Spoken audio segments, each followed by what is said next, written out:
I'm gonna go walk over the snowdrift of the century, apparently.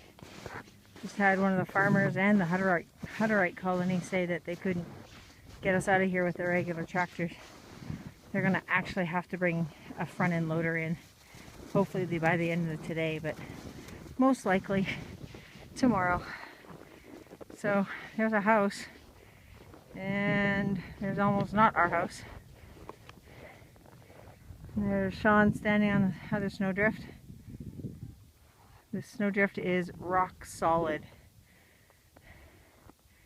This was created by the colony's regular snow removal tractor, and it stopped him dead. He couldn't go any further.